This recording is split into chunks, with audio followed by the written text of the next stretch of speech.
welcome back. Super excited to be here with my favorite nemesis in the real estate world, Mr. John Jackson. There is never an event that I go to in the middle of the country where he is not there to give me continuous shit. So I purposely didn't wear my vest today because he loves to pick on me for that.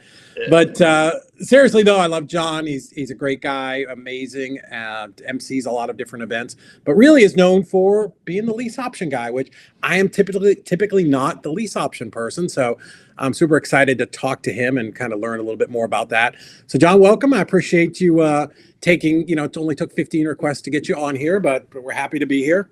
Oh, please. I tried for over a year. Come on. You put a post on Facebook. Who wants to be my podcast?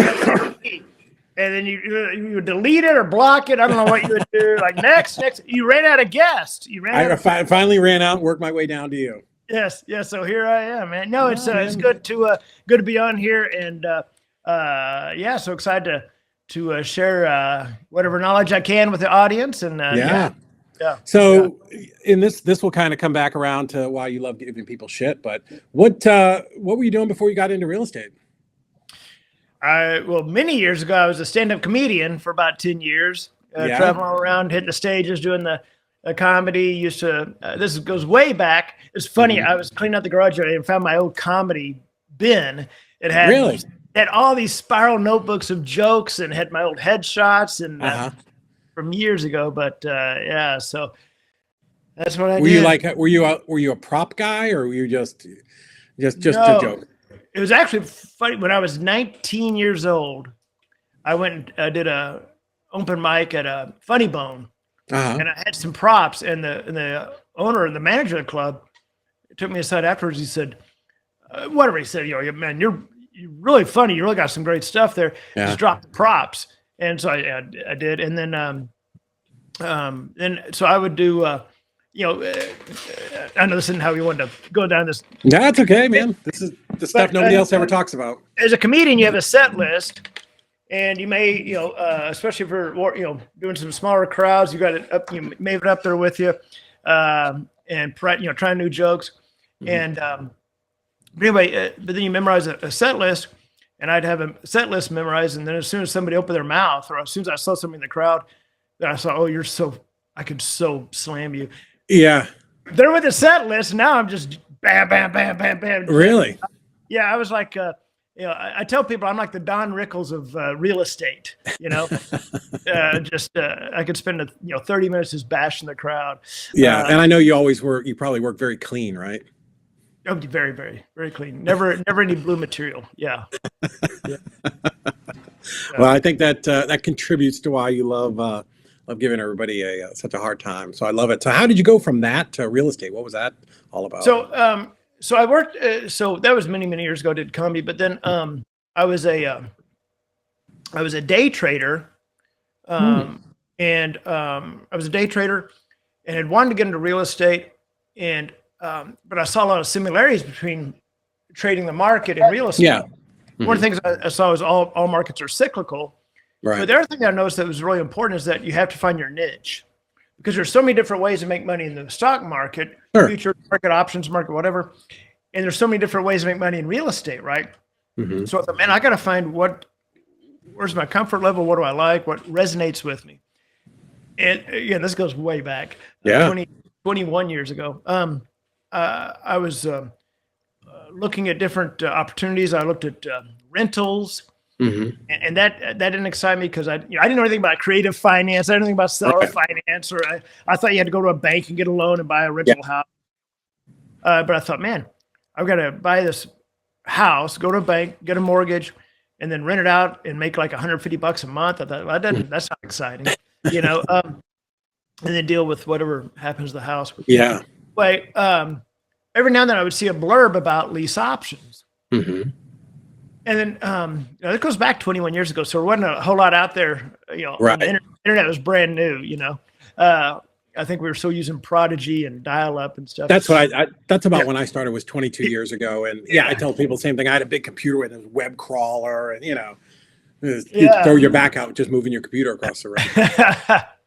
So, but I would see blurbs about lease options, and would try to find whatever information I could about it. at the time, about the only thing I could find out is they're a great way to rip people off.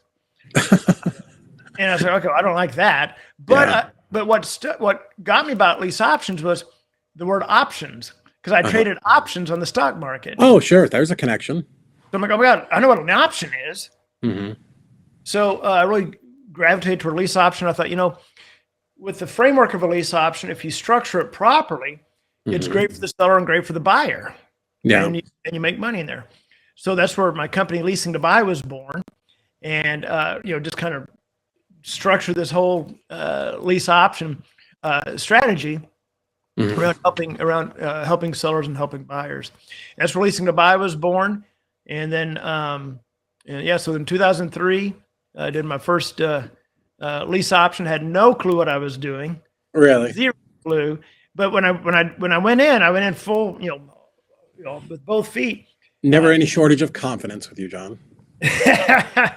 Well, the first thing I did is I went out and got after I got my LLC and all that stuff, I paid $65 for a yard sign. It's the ugliest yard sign you've ever seen. I still have it in the garage. Really? So, but you know what? When that seller said yes, it was I found it driving for dollars. But I didn't know there was a term for that. I thought it was just called cruising, listening to scorpions, Yeah. But anyway, I called this for sale by owner sign. Hey, would you consider doing a lease option? Yeah, sure, blah, blah. So I went home, got my sign, put it in the yard, and within 3 weeks had made $3,500. Which in 2003, it's $3,500 is a lot of money. Yeah. Well, for me, it was $3,500. But it was so easy that I still remember that. I still remember that night after I got that money, I felt guilty. Really? Yeah, because I thought I must have done something wrong. Yeah. But then anyway, so then a few weeks later, I got my next house it was a home investor franchise. Did that house, and they sent me more houses. Then other home investors were sending me houses, and then I started doing direct mail, and that's where it just blew up. Yeah. So in the beginning, how were you structuring these deals? Were you just connecting the seller with the leasee and keeping the option fee, or were you doing wraps? Like, what were you? Okay. Yeah. So and we still do that today. We still do assignments where we're packaging up with the seller, so they're getting full price, getting cash flow, all that. And then we market that to the buyer. The buyer comes along, pays us our option fee. They pay us. It'll show us our down payment, and then they're making the payments every month to the seller. So we assign it. We're out of it. Okay. Yeah.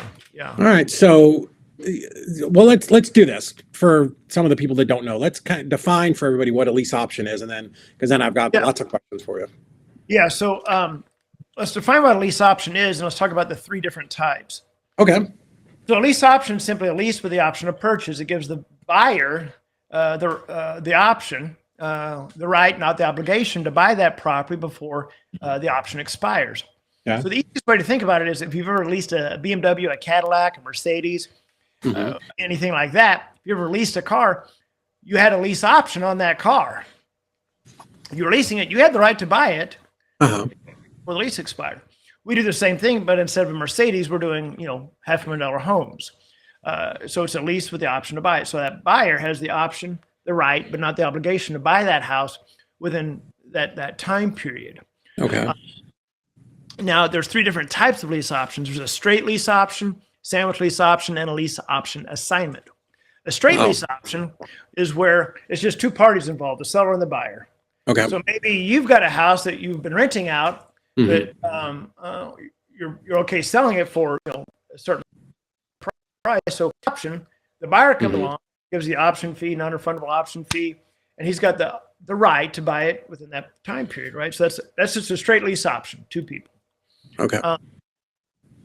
Before I go to the other 2, where straight lease options can also be very advantageous, is if someone is doing any kind of shared housing. Okay. Pad split, veteran homes, assisted living, sober living homes. Yeah. Because with shared housing, you have 2 components. You have the business and you have the real estate. Okay. Okay. The real estate is simply the conduit that allows you to run the business. Right. So what happens is people go into shared housing. again, whether it's assisted living or they want to do a sober living home, whatever. Well, they're focused on the business, right? Because they've got to know how to structure that, how, if there's great, all the stuff that goes with that, what the city codes are, county codes, if there's grants, all that stuff. So they got to focus on that business. The real estate is something totally different. So what a lot of people assume is, oh, I need a single story, 5-bedroom home that has this and that for assisted living. And I found when it's $1.5 million, they think they've got to go raise 20% or get 20% down, go to the bank and try to get that house and secure that house. And you don't. I tell anybody doing shared housing, keep that capital. Structure a lease option on it. Okay, whatever that may be, 2-3 years, whatever, lease option. Yeah. Dude, you can get in these houses for less than 5%. Wow. Now save that capital for the make ready of the house, right? Okay. For assisted living, obviously getting the beds in there, getting the safety bars, all that stuff. For pad split, save that capital to put the walls up, move the ventilation, all that stuff. So yeah, you can get with the lease option, you can get these houses for less than 5%. Yeah. So it's a great tool for anybody doing shared housing. Yeah. Interesting. So when you're talking to these sellers and like, how are you presenting lease options as opposed to, obviously I'm going to buy it for cash, or I'm going to do novation, or like, what's the motivation that would make somebody want to do a lease option? Yeah. So great question. So I just did a direct mail campaign that hit yesterday. And so now I've got, you can laugh. So now I've got all these sellers that have been calling me about their house. Here's one for $300K, $600K, $500K, $1.3 million. I think it was $250. But the conversations are the same. Okay. They call me, and this is for inbound marketing, okay? Sure. We have different ways of marketing, but for inbound marketing, it's the easiest conversations you're ever going to have in the world of real estate. They call me, hey, John, I just got your thing in the mail. It's a little postcard. I just got your thing in the mail, and I kind of wanted to see what y'all do. And I simply say, yeah, you bet. I assume have you got a house you're trying to sell? Yeah, I do. Okay, great. What's the address? Okay, great. And what's and if I'm in front of the computer, I'll pull it up. Right. Beautiful home. Are you? How come you're trying to sell it? Well, I'm moving to this guy. I'm moving to Virginia in about a month. Oh wow. Okay. And I'm just making small talk with him. Oh, I got a great friend that lives up there. Blah blah blah. Yeah. So so you live in the house right now. Moving in about a month. I see you've got it for $600,000, and I'm scrolling down. And go, wow. Yeah. I see it's been in the market for almost just over 2 months. Yeah, we gotta do something with it. All right. Well, I'll tell you a little bit about what we do, and then I can send you a couple of emails for you to look at. We have a couple of different programs. They get you full price. You don't pay us a commission. You get cash flow. The first program we have is the lease option program. This way you get full price, no commission, you get cash flow, and our buyers are going to cash you out within 10 to 12 months. And we have another program for seller finance. We can look at that, on our next phone call. Let's take a look at the lease option first. So I do lease options and seller finance, but for the sake of this conversation, I want to try to stick it to lease options. Then I say, let me do this. Let me get your email address. I'll send you 2 emails. The first will be about who we are, what do we do, how does it work? And the second one will just be some preliminary numbers. Yeah. And then I get their email address. And then, so what I've done is I've literally filled out this lead sheet with some basic info. And this is so funny. I tell people, if you want something fascinating and exciting in real estate that gets the adrenaline going, I'm not your guy, because what I do is so stupidly simple. Yeah. So now I get their email address and I copy paste 2 emails to them. The first one's just who we are, what do we do? It's got a little attachment. The second one is the seller price sheet. Yeah. With the numbers on it. So I say that because the conversation with the seller is so easy. Here's what we do. I don't go into great detail. Well, here's how we structure the number. Now we're going to take your price. We're going to raise it by 2%. But then we're going to come off that price here. And then there's a seller concession. It used to be called a rent credit. We really call it a seller concession. Now here's how that, Yeah, too much. I'm just like, bap, bap, bap, bap. And send them information to look at. Then I call them the next day and just say, hey, this is John. Do you happen to have a chance to look at those emails I sent you? See if you have any questions. The number one question they have is, how soon can you find somebody? Really? So go ahead. So I use the analogy of enchiladas and fajitas. So let's assume, David, you've got your house for sale. Let's say it's for sale. You got your sign in the yard. You know what this house is worth, and because you replaced all the little knobs in the kitchen cabinets. So you know this thing's worth a lot of money. Yeah. You put your sign in the yard for sub owner, and you want enchiladas. Damn it! Well, a week goes by, 2 weeks go by, 3 weeks go by. There's no enchiladas. Right. A month goes by. There's no enchiladas. I simply come along and say, hey, I've got fajitas. I got beef, chicken, rice, beans, I don't try to make them eat the fajitas. I just say, here's what we do. Here's the fajitas. When they see the fajitas, then they want to know, how fast can you bring the fajitas? Yeah. Now, in your marketing that you're sending them postcards, are you teeing them up for this, or is it just a straight we buy houses? It's just a naked picture of me. Okay. Well, you've been so our out. response rate is high. It's through the roof. No, I've got. Let me show you this. I didn't really prepare for this. I got. There's two main. So I've got two different mail pieces we use, and this is the one I use mostly because it's so cheap. It's just a Street View postcard. Oh, okay, cool. Yeah. And it hits some of the bullet points, BAP, and there you go, bullet point, and then they call me. I've got another one called a trifold brochure. It goes into much more detail. Oh, nice. And this one gets a really good response. I don't use this one as much just because it costs more. Right. And I get a lot of leads off this. Yeah, I've always loved postcards. I don't, I think they do the job. I just want my phone to ring. Yeah. So I just use those Street View. I mean, I had today, $1.3 million home. Called me off off a postcard. Now, in my verbiage, I'm not saying we buy ugly houses. We buy it for cash, whatever. I'm simply saying, hey, or hi, is your house still for sale at the address? I'll say, yikes, my name is John. I'm wondering if you'd consider selling it through a short-term lease purchase. Okay. Benefits. And then I just said, no commissions, close in 12 months or less, no repairs as is, cash flow each month, top dollar. You'll see full price, no commission. It's just basic, Cool, but you're saying, a lease purchase program, so at least they have some kind of an idea. Yeah. I got it. Yeah. Love it. Yeah. And anyway, so I put the numbers together, send it to them, call them the next day, see if they have any questions. Again, normally the first question is, how soon can you find somebody? Wow. That's amazing. Yeah, so they're asking, how fast can you bring the fajitas? And then, so, you tell them, hey, the buyer's going to pay me, like it's not going to cost you anything. And then because on the price sheet, I know your audience probably won't be able to see this, but we've got a simple one-page price sheet that tells the option, the option price, option fee, what are we going to get paid? How much of that are we going to give the seller? What's the concession, the monthly payment? So it just breaks it all down. And we send that in an email that bap. Yeah.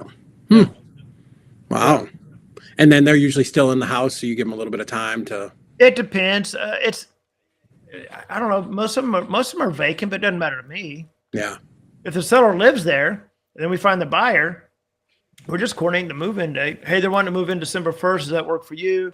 Yes or no? Yep. Okay, great. And there you go. Nice. And are you mostly doing Texas, or are you doing nationwide?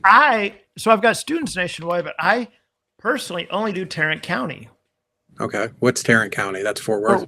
Fort Worth, yeah. Not Dallas. Fort Worth. No. I don't market to Dallas. I get properties over there.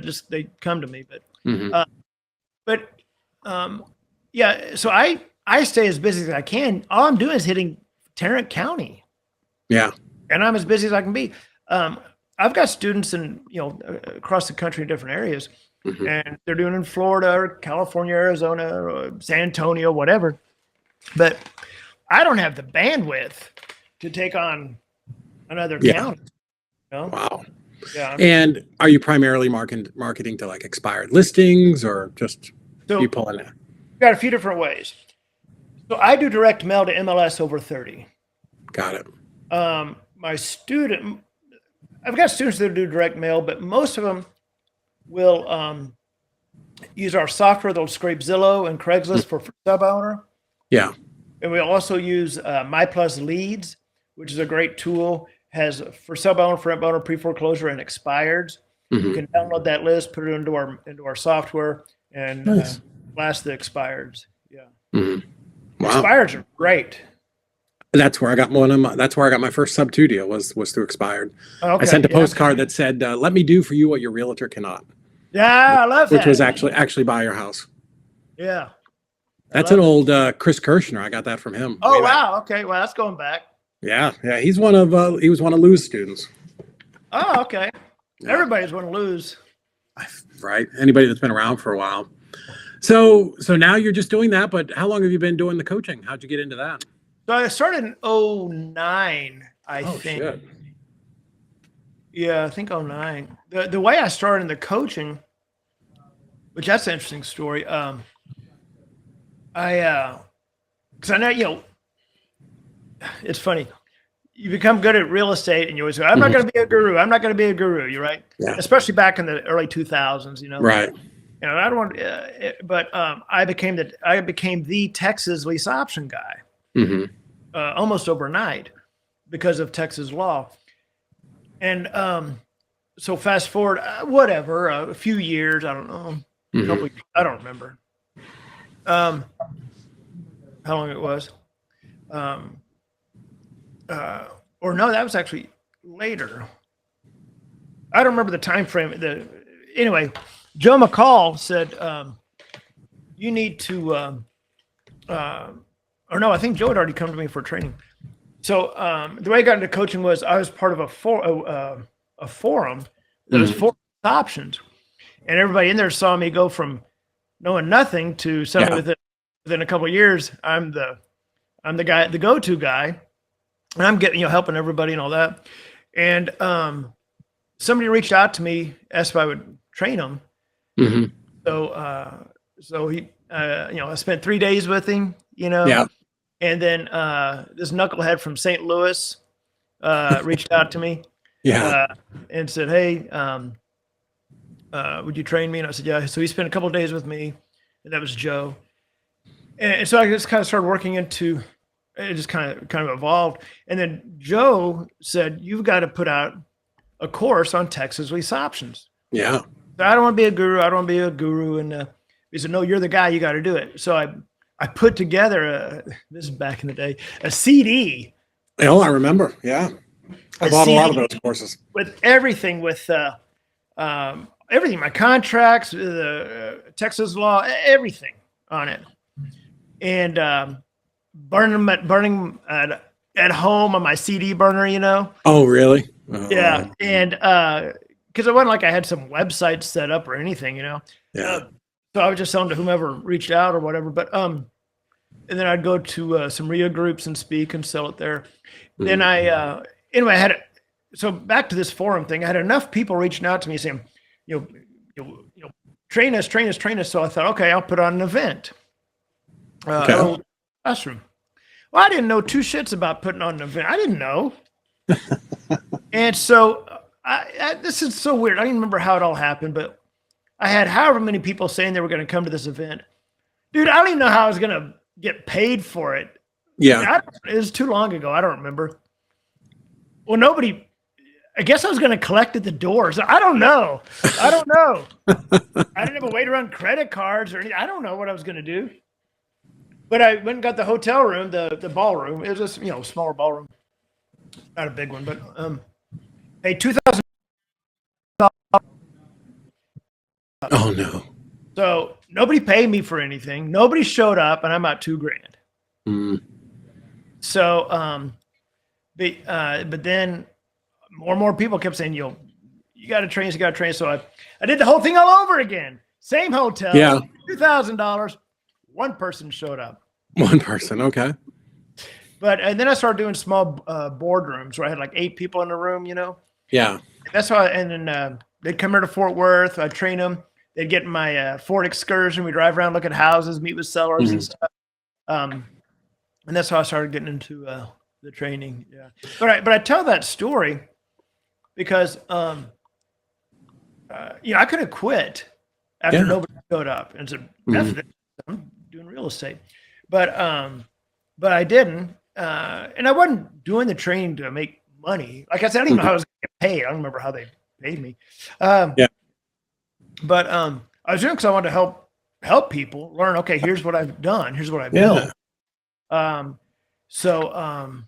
Yes, that's how I got into training, probably 09. Now, you brought up one thing I did want to ask you, and you brought it up, was Texas law. Like, Texas is a weird place to do business, right? Especially for lease options and owner finance. Now, I want to go back just a second, David, because I forgot to even cover the other two. Oh, yeah. Okay. We got so we talked about straight lease option. A sandwich lease option is where you're sandwiched between the seller and the buyer. Right. You negotiate with the seller on the price and the monthly payment. It's a $200,000 house, and you negotiate $170,000 and $1,200 a month. As soon as he says, "Yep," you sign the contract. You go out to the front yard. You put your rent to own, your lease options front, and you're marketing it $2,000, $1,600, $10,000, whatever. And so, but you're sandwiched between that seller and the buyer. So you're making there's three profits there. There's the option fee, the monthly payment, and the equity when they cash you out. What we focus on is the lease option assignment, which is where we're packaging up. Like, I'm just going to grab this one here. Here's a $600,000 house, beautiful home. Well, when I said the numbers, I'm not negotiating with him.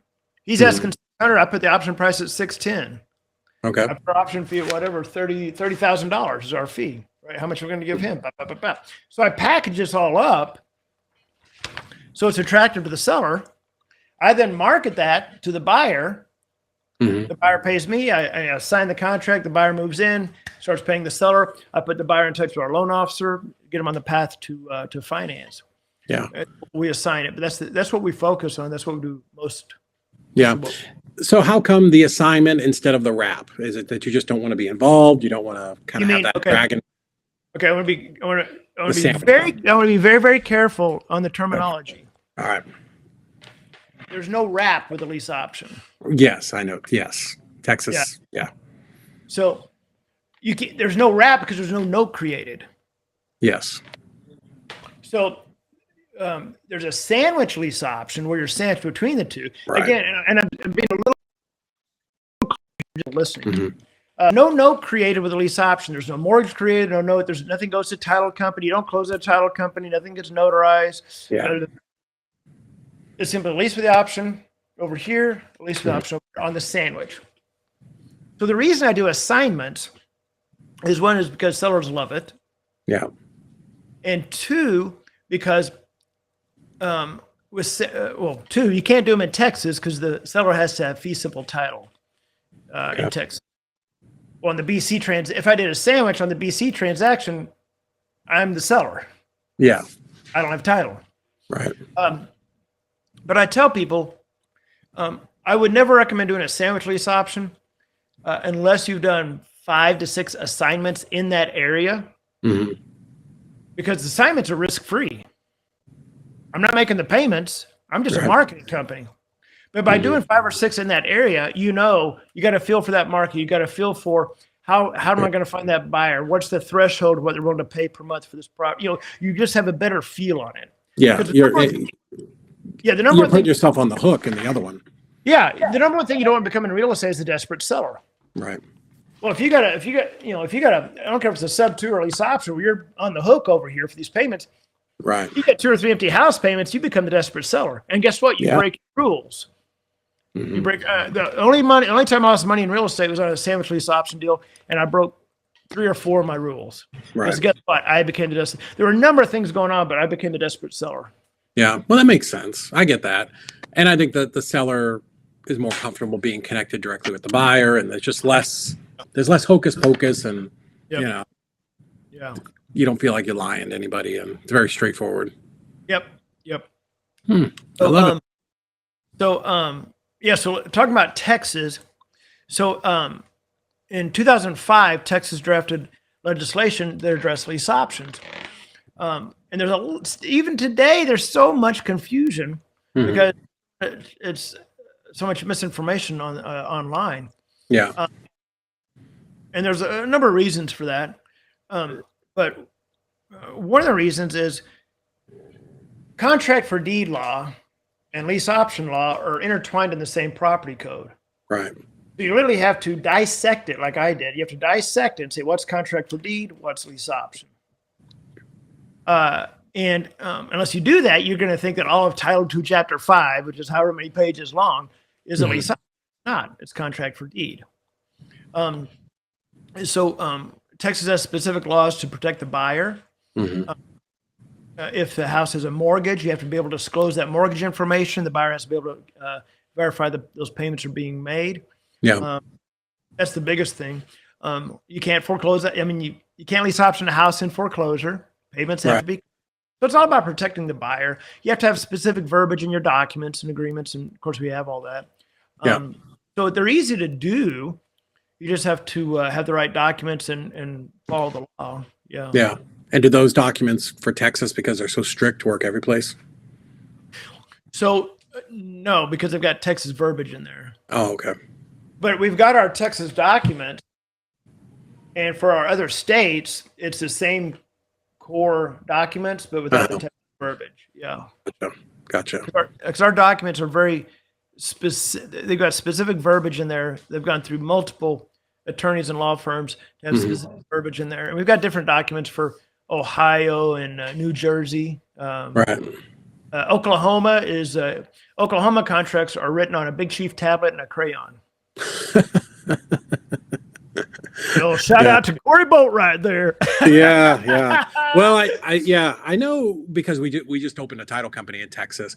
My impression was Texas, it's the Wild West. There are a bunch of cowboys out there. It's the free for all.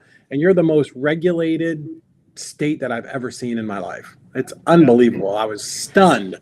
I thought a nice, safe red state like Texas would not be as hard to do business in as especially with as much seller.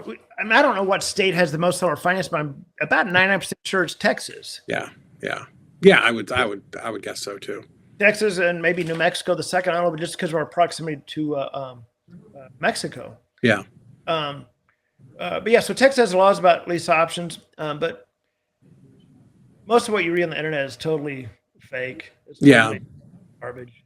Well, and that's why it's important to work with somebody who understands how to do this, right? So that you can keep yourself out of trouble. Yeah, I've actually going back to the CD. I used to go speak at groups, real estate groups, and I would have real estate attorneys show up just to buy my CD so they'd have my contracts. Really? Yeah. Oh. I've had a number of conversations helping real estate attorneys, and that just it kind of goes to show that not all attorneys are created equal. I've had I don't know how many conversations with real estate attorneys that didn't know what fee simple title was. Really? And I'm like, they thought it had to do with the mortgage. I'm like, no.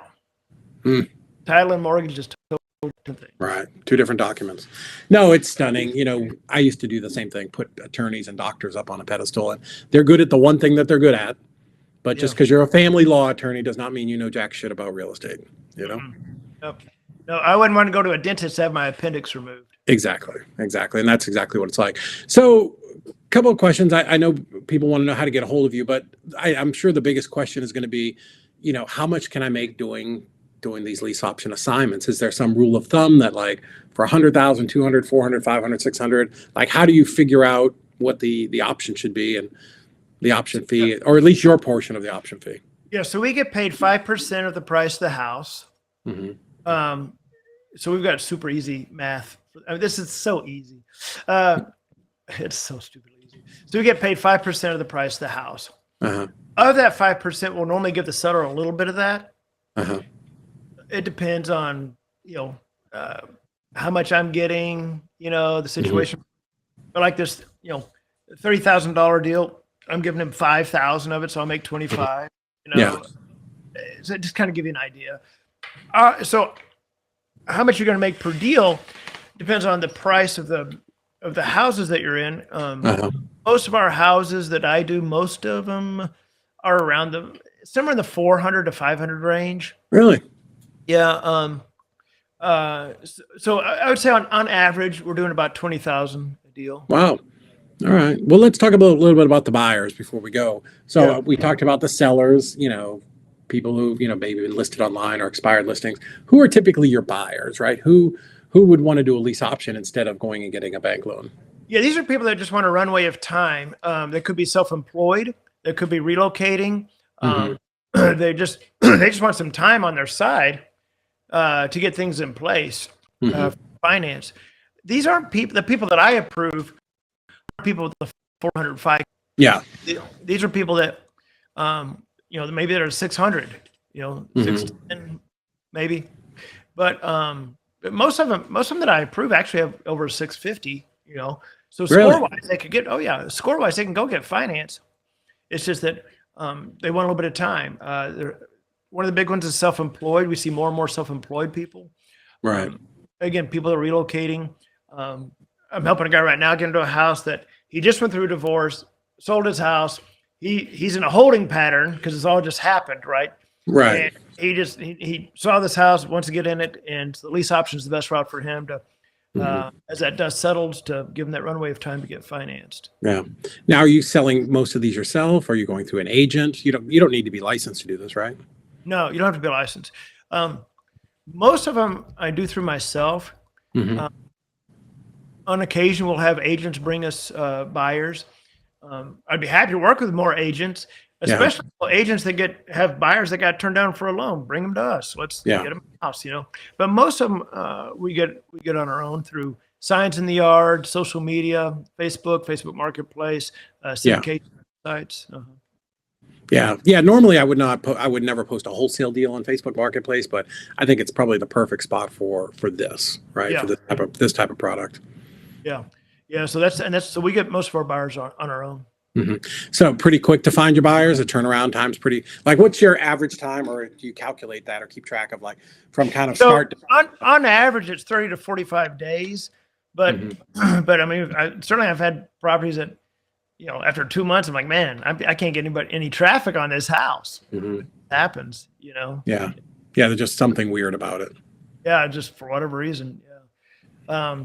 I had a house 2 weeks ago where I drove further than I normally would to go put signs in the yard, and thought, man, nobody's going to call on this house. And before I got home, someone called on it and filled out the application. You never know. You don't. It's the stuff you think will sell quick, and it takes forever, and the stuff you think will never sell goes on the first day. Just the nature of the beast. So I love that you're doing coaching and you're helping people to do this, because one thing that I've learned doing this for a lot of years is it's much quicker to get with somebody who can kind of speed you along, so you can cut out the learning curve and making all the dumb mistakes like I've made. I tell people I've found all the different ways to lose money in this business. So what's the best way for people to find you and get a hold of you and kind of learn a little bit about what you're doing? And I'll give people two ways to get a hold of me. Okay.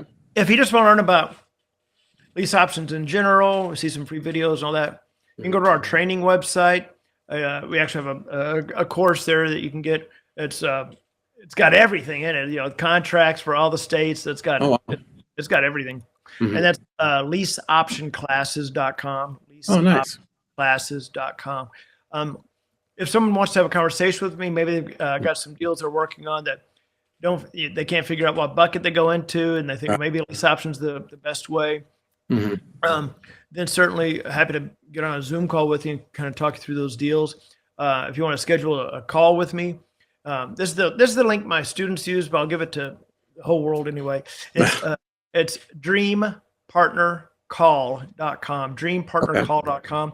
The reason our students are called our dream partners. So we call it dreampartnercall.com. It'll just go to my calendar link. It'll book a Zoom call, like a 30-minute call, and kind of see what you've got working, what you're in the middle of, so I can guide you through that. Yeah. Nice. Well, John, thank you so much, man, for coming on. I know I was giving you a little bit of shit at the beginning, but you are really one of the nicest guys in real estate, and certainly the most fun to be around.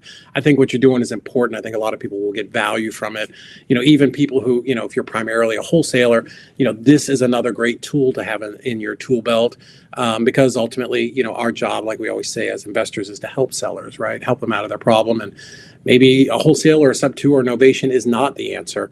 and, you know, learning lease options and how to kind of slot this in there, you know, this can help you, you know, close more deals. Because, you know, like we say, RJ Bates, you know, closes 1 out of 10 deals. Well, what the fuck are we doing with the other 9, right? Let's figure out how to help these people. They don't call us for no reason, right? Whether it's a postcard or a bandit sign or TV commercial or whatever you're doing, right? These people need help. So I love what you're doing, John. I certainly appreciate you coming on today, and I had a lot of fun.